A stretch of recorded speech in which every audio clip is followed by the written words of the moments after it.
Good morning, good morning, good morning. Got that Joe. It's your boy Butler, man. Stay out of prison. Hey man, I might look kind of funny, but I ain't no fool. Today, what we have for you is this. We're gonna get straight to it. We got an individual by the name of Guy Hayes who is coming up for parole as recent as yesterday. As recent as yesterday. Yeah, or this week, because I don't know when I'm gonna put this up. But his name is Guy Hayes. He's in Louisiana. But before we get off into his parole hearing, let's get off into the actual crime. Let's see what we got going on. So, looks like he pleaded guilty. Let's see what we have. So, man pleads guilty to 2004 massacre at the Black Pearl Bar in Tremy. That's February 26, 2013. Let's see. I think this crime took place in 2009, September 2009. So Guy Hayes and Willie Jones both pleaded guilty to the 2004 quadruple killing of Tremere Bar. More than 8 years after the four people were gunned down during an armed robbery in a Tremere bar. Let's see what happens if you put on this. Fantastic. Thank you so much. Come on. What are you doing? Don't do that. Don't be that guy. Really? That's what we're doing? Come on, man. Give me the story. Don't be that. Don't be like that. This story is for subscribers. For real, bro. All right, we'll just go somewhere else and get it. New Orleans jury convicts Hayes of manslaughter and death. That's January 2004. That's too recent. Cardell Hayes. Hot Topics. Saints Star Wheels. Okay. That can't be all y'all got, bro. I tell you what. Watch this.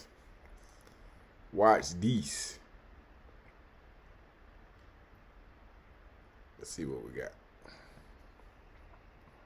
More than one way to skin a cat, folk. That second GED just kicked in.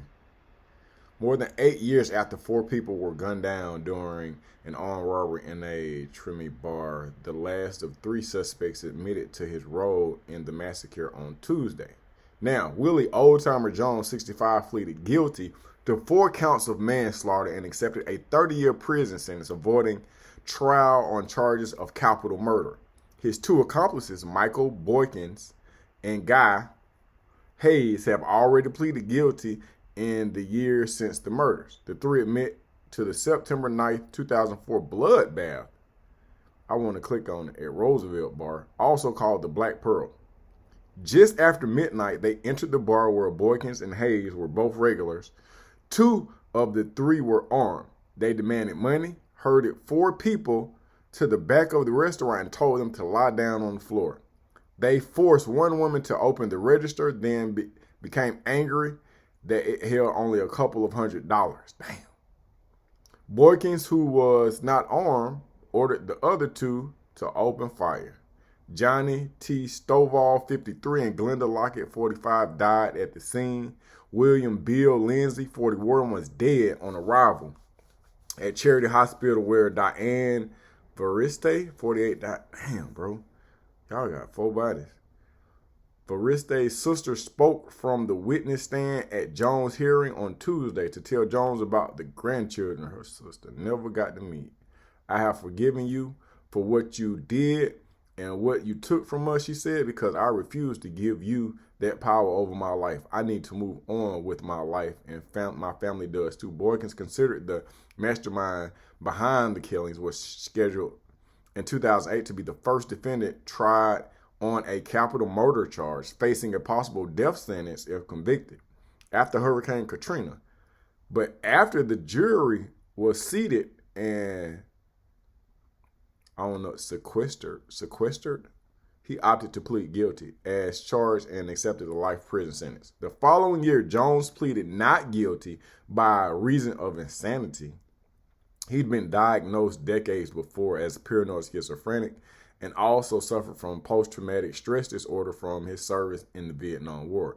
He cursed out the panel of doctors, court ordered to determine his ability to comprehend the proceedings against him. According to court records, they found him incompetent to stand trial, and he was sent to the Eastern Louisiana Mental Health System for treatment. Oh, he got off.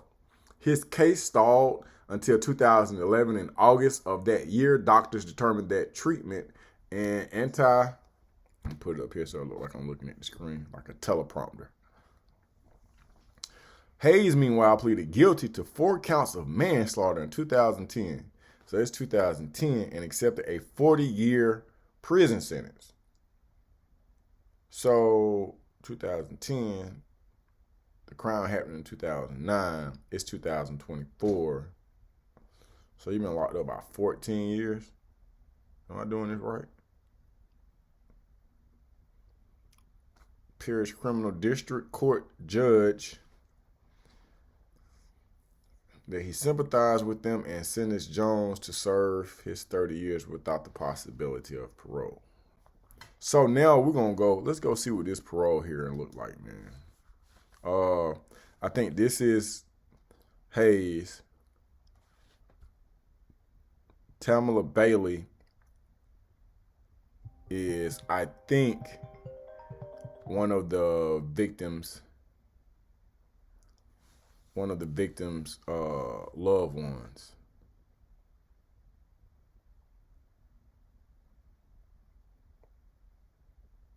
Yeah. So let's see what we got here. Let's see what we got.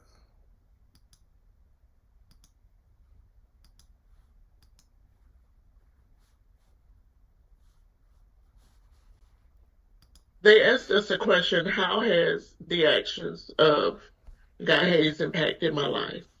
That's a question. Let's go back a little bit. This has shown that he possesses the character, resilience, and determination necessary for a productive life outside the walls.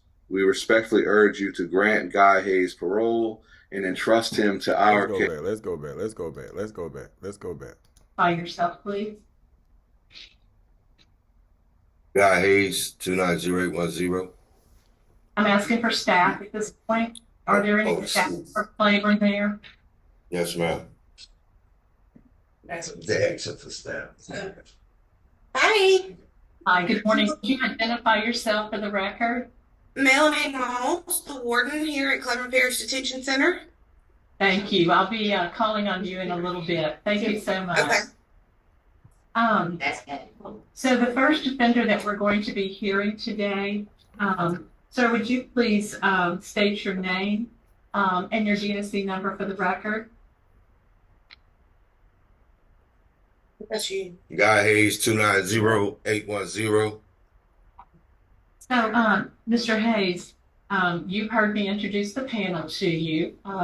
Today, we're going to conduct this hearing, and I'll give you a kind of guideline. I'm going to read some information into the file, and then we're going to allow you to make some statements, and then we'll have your supporters who are present and wish to speak, or on Zoom and wish to speak, and then we have those in opposition. We have...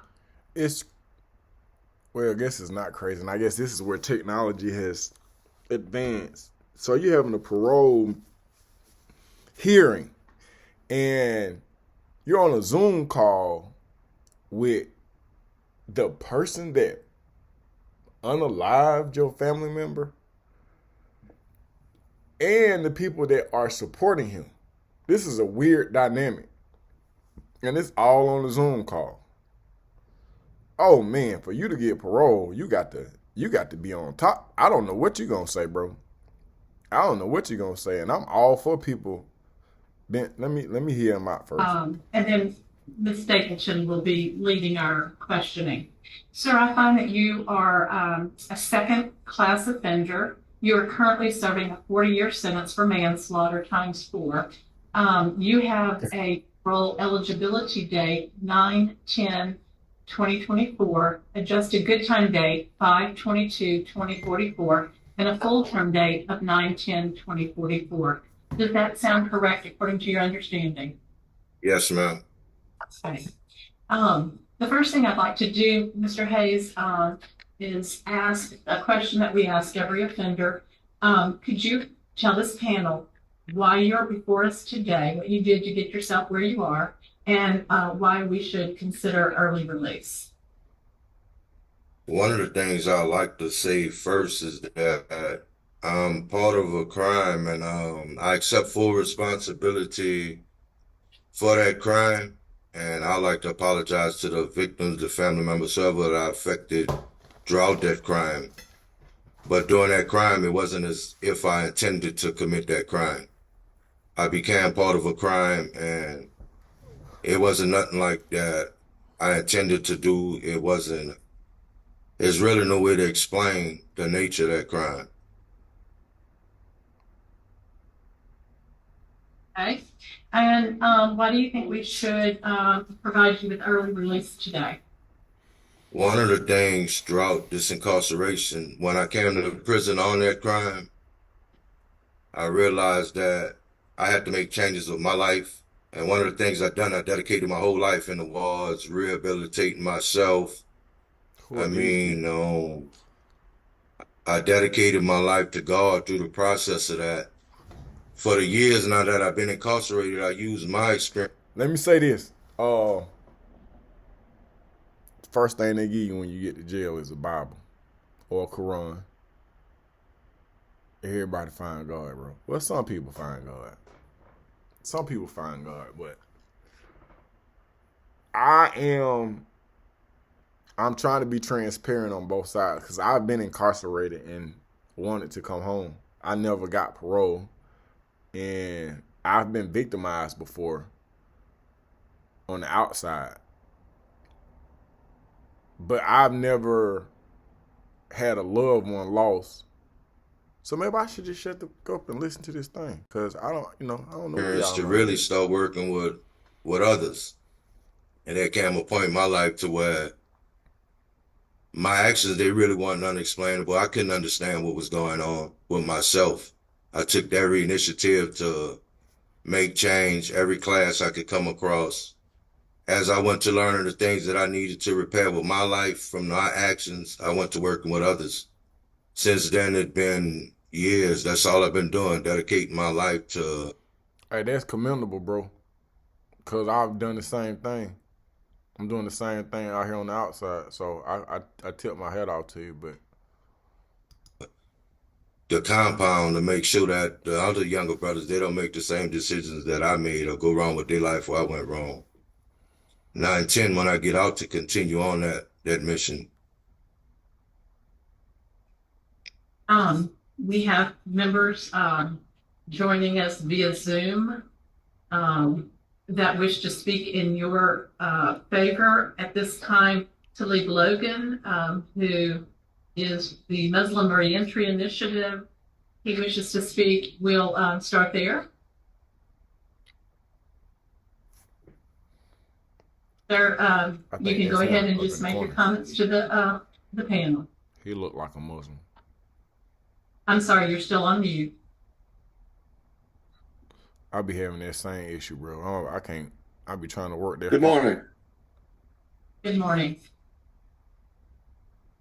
First off, I want to thank the parole board for allowing us to be here and allowing us this opportunity to speak for Guy Hayes.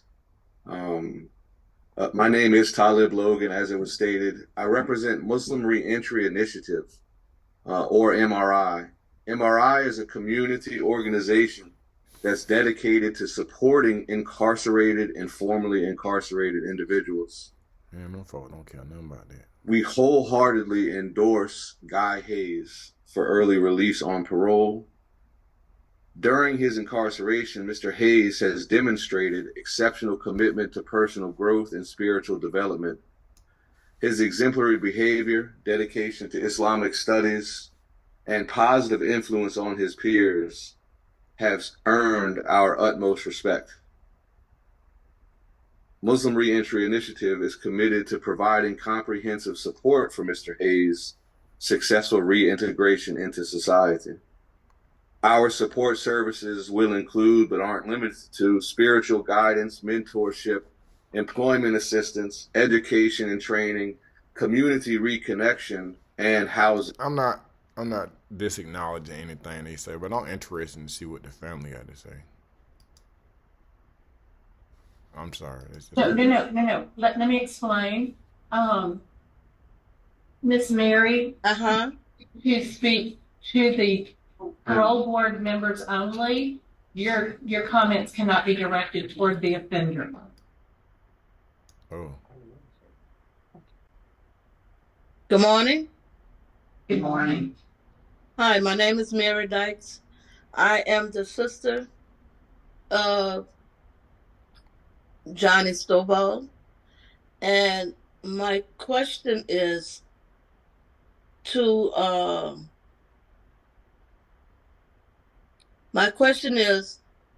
you spoke and said that you don't know the reason.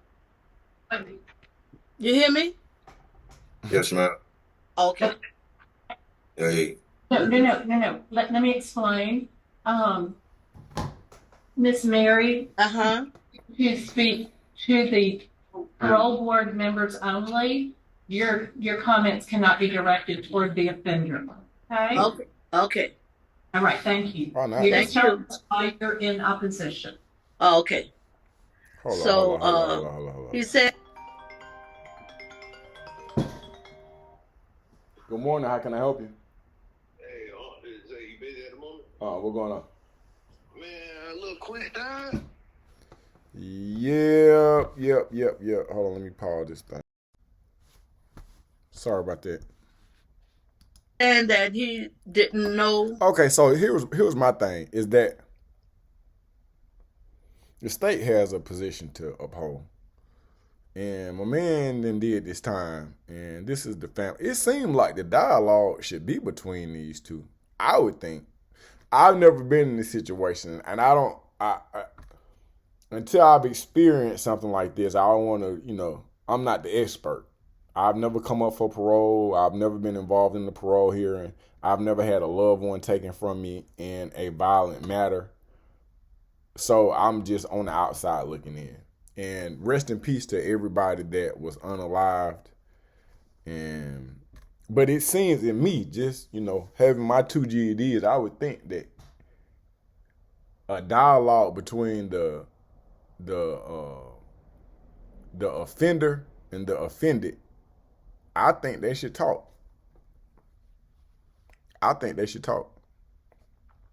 But again, from my understanding, when he did what he did, he was not aware of his situation or what he was doing. But when you went into the building I don't know what did they go in the building for. Why did he went in the building?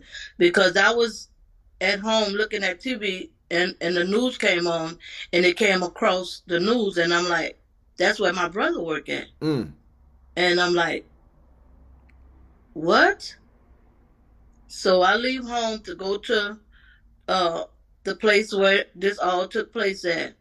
And I'm just like confused on, So he's here with his family, but my brother is gone. So we're missing him. He got grandkids, his daughters. All of us have missed spending time with him. So I understand he did his time, whatever, but I still think it needs to be addressed more. I just need to be shown where he have really rehabilitated because, he's here, his family's here, but my brother's not here. And, I put it in God's hands. So if this turns out however God wanted to be, then I can accept it. But, it's kind of hard for me right now. All right. Joining us. The next person wishing to speak will be Lucinda Wilson, and that is a victim's sister. So, Ms. Wilson, if you would like to address the panel. Good morning. Let me just begin by saying on September 9th, which is the month of my birthday, is when my sister was taken from me. We had plans. And this tragic and brutal incident that Guy Hayes, along with Willie and Pookie, committed, stopped everything for this family. And in the midst of all of that, we encountered a hurricane. We had to deal with the emotional distress of leaving our family's bodies here, not knowing where they would be as we evacuated. We had to deal with that trauma, that emotion. Since Diane was taken from me, from our family, she missed many birthdays, many anniversaries, many graduations. None of that can be given to us. You all took that from us. Diane's son, only son, just recently died. One of NOPD's finest. Oh, he was died a police of a officer? broken heart. He was a healthy man. Let me tell you something. Died of a broken heart because of this incident. Let me tell you something. I love all people. He is not finna parole out. You killed the mother of a NOPD, a New Orleans police officer. His sister just got on here and said, her sister just got on there and said, their police died of a broken heart. I'm no psychic. And like my boy Charlemagne would say, I'm not the strongest strain in the dispensary, but I don't see it in the cards for you, my brother. Yeah. So yes, I understand that you've gone through all these religious things and you try to better yourself. I understand that Mr. Hayes, has undergone some things to better himself, and I commend him for that. But being biblical and a woman of faith myself, I do know that the Bible tells us to forgive, but it does not erase the consequences of your sins and of your actions. If you look at Moses, he didn't make it to the promised land because he didn't do what God said. If you look at David, his son was taken from him because of his sin of adultery. If you look at the children of Israel, they were put in captivity for 70 years because of their disobedience and sin. So looking at Mr. Hayes, 20 years is absolutely not enough time to have taken 4 lives from this earth. That's 5 years a person. I do not support him being let out this early. I wish he could serve more to really show he wants to come to his family. His family is begging to see him. There is nothing we can do to bring Diane back to us. So I think 40 years is the least he can do to rectify this situation. Thank you so much, ma'am, for your comment. We appreciate it. We also have Tamala Bailey. Have I said that right? Who wishes to speak? Tamala. Good morning. It's Tamala. Tamala. When an opportunity comes to defend the defenseless, you should do it quickly. And I am here to defend my mother, Diane Holmes Varese. Her humanness was taken for granted, and her life and value was diminished to death. They asked us a question: how has the actions of Guy Hayes impacted my life? That's a question that I could pour endless hours into, but the truth is, it's too painful. It's too overwhelming to answer. The moments that should have been filled with warmth of family, the joy of shared memories, the precious bond of love It was all shattered in an instant. Oh, so these people don't know each other. The opportunities to create new memories. These are all different. They're not were ripped away. Okay, I'm sorry. From me when my mother was murdered. So we're not talking about. Bang. It's 4 different.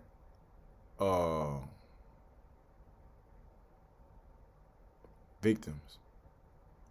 So all of these victims have family members. So fighting one murder is bad and hard, but that gap, that silence where her presence should have been, it's something that we will never recover from. Justice will never truly be served when anyone's life is stolen so violently. The void left behind can never be filled by any sentence or measure of time. But I do know this.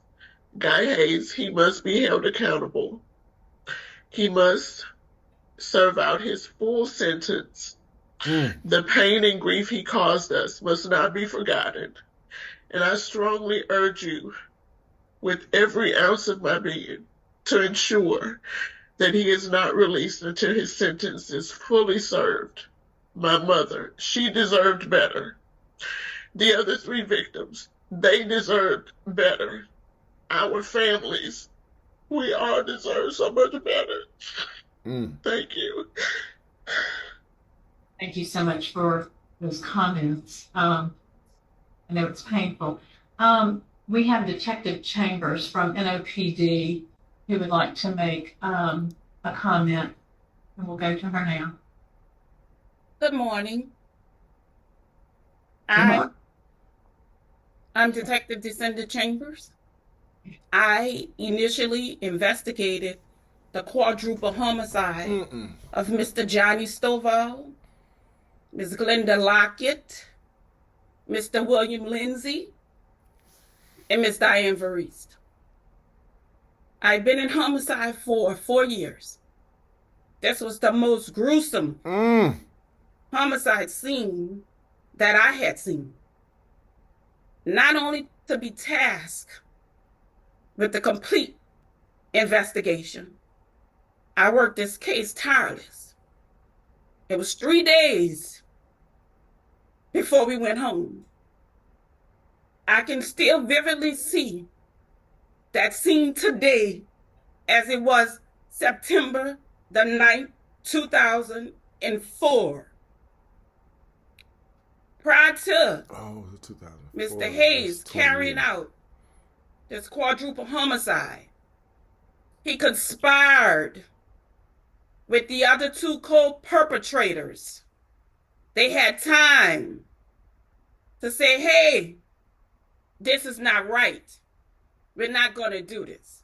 But what struck me the most, what I learned while investigating this homicide, is that he knew each individual. They conjugated together on a daily basis. His barbershop was right next door to the bar. He saw these individuals who he murdered every day he went to work. So you telling me 5 years each on a 40-year sentence, you've rehabbed.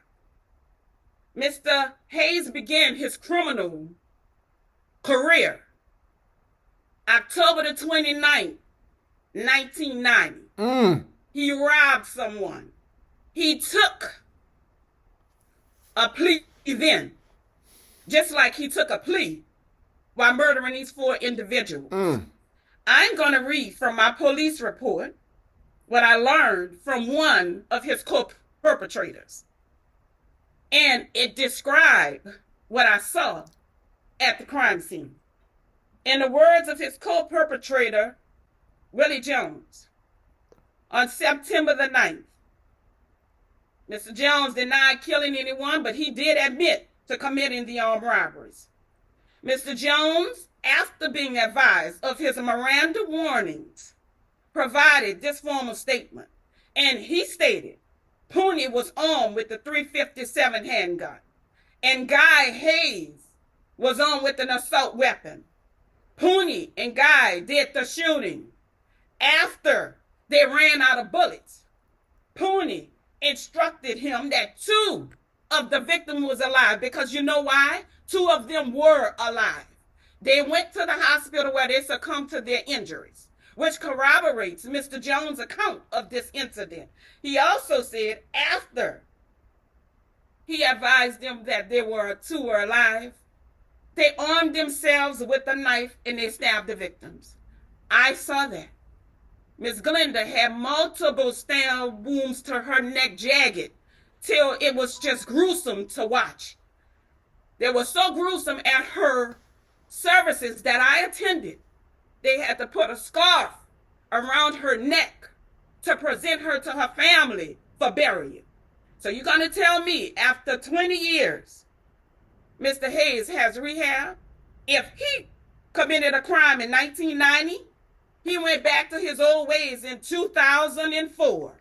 That was enough time then for Mr. Hayes to realize the consequences of his actions. However, he did not realize the consequences of his actions, because 14 years later, he committed a quadruple homicide as a result of an armed robbery.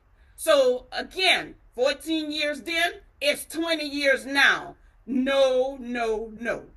It is my opinion that it would be a smack in the criminal justice face. It would be a smack in every single individual who represents Mr. Johnny Stovall, Miss Glenda Lockett, Miss William Lizzie, and Miss Diane Verrees. Their family members deserve better, and they deserve more. I am a preacher's daughter, and I believe in rehab. I believe in forgiveness. But I also believe in the Bible. And I'm going to quote the book of Exodus. She came prepared today. Do not play with her. It is the earliest known use of the principal code of Hammurabi. It was created by the 6th ruler of the first Amorite dynasty, Mr. Babylon. And it says, an eye for an eye, and a tooth for a tooth. It is idiom that means someone who does something wrong should be punished in the same way. However, the justice system said 40 years. So I want us to operate with their principle of 40 years. Because according to the Bible, Mr. Hayes should be dead today. Because it says an eye for an eye and a tooth for a tooth. So I pray upon this parole board that Mr. Hayes maybe revisit this parole hearing in maybe 14 years, because it took him 14 years to commit another robbery. So from today, if we can come back and revisit this in 14 years, maybe my heart will change. But as of today, after 20 years, no, sir. I do not believe, members of this parole board, that Mr. Guy Hayes is ready to be released in this society. Thank you very much. We appreciate your comment. At this time, Ms. Stapleton is going to ask you some questions. Mr. Haynes. It was Miss Stapleton. The detective, to start off with, said exactly what I was going to say. I was going to name the names of the 4 murderers. They are Diane Barista, Jerry Stovall, Linda Lockett, and William Lindsay. Yes, ma'am. I want to make sure that they are honored in today's hearings as the victims. And while we're here, did you know those people individually? Yes, ma'am. You didn't tell me how you knew each one. I know them. Diane. I had the barber shop right next door to the bar, and I regularly go inside that bar, so I knew everybody pretty much by acquaintance, like going in and out of the bar. What's your relationship with Diane? What did she do in the bar? I don't know. Let's just say I don't know anything. Diane pretty much was like a waiter around the bar. She'll wait. I think sometimes Diane will be cooking also. I see you had a lot of conversations with this lady, and you considered her a very nice lady. Yes, ma'am. And you killed her. What about Jerry Stowell? What was he to you? He was close to also. Yes, John. Was he an employee at the bar? Did he own it or what? No, he worked in and out the bar. He was an employee there. Yes, ma'am. And y'all would have conversations. So you knew him well. I knew him pretty good. All right. And then Glenda Lockett, who was she? What did she do? And how did you know her? Glenda, I'm not pretty sure if Glenda worked there. I know Glenda will be in and out. I think Glenda will be in and out pretty much. I was in and out. Kind of like some people, you know, have a favorite restaurant. A lot of people do have a favorite gathering place, a certain bar in the neighborhood or something, and everybody knows each other. Is that what we're talking about when we talk about Glenda? Pretty much so, yes, ma'am. William Lindsay. Who was he to you? He worked there also. Billy worked there. What did he do there? Like pretty much, I guess you could say janitorial services. Janitorial services. When all this came up about robbing this place, whose idea was this? In all actuality, it wasn't intended to be a robbery. When that happened like that, it instantly happened. That wasn't like nothing planned as though it was just stated.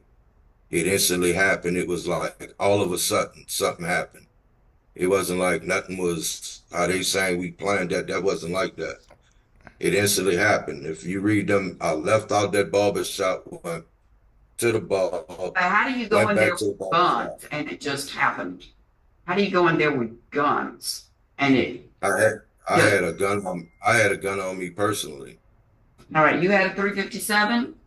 Yes, ma'am. Is that right? And yes. What did that have on them? What were their weapons? I didn't know the exact nature of the gun, and I know that's what I had on me, a 357. Mm-hmm.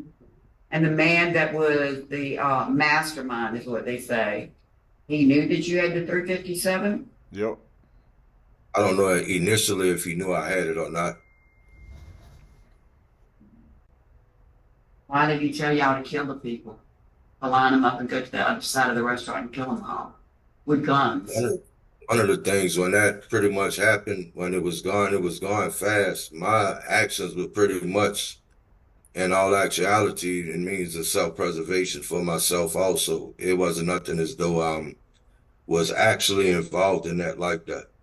Me and the victims on that situation, I was probably more with the victims than anybody else around that. What? In that instance. Well, there's no way that happened because you were the one with the gun and they were unarmed. Yes, ma'am. You weren't with the victims.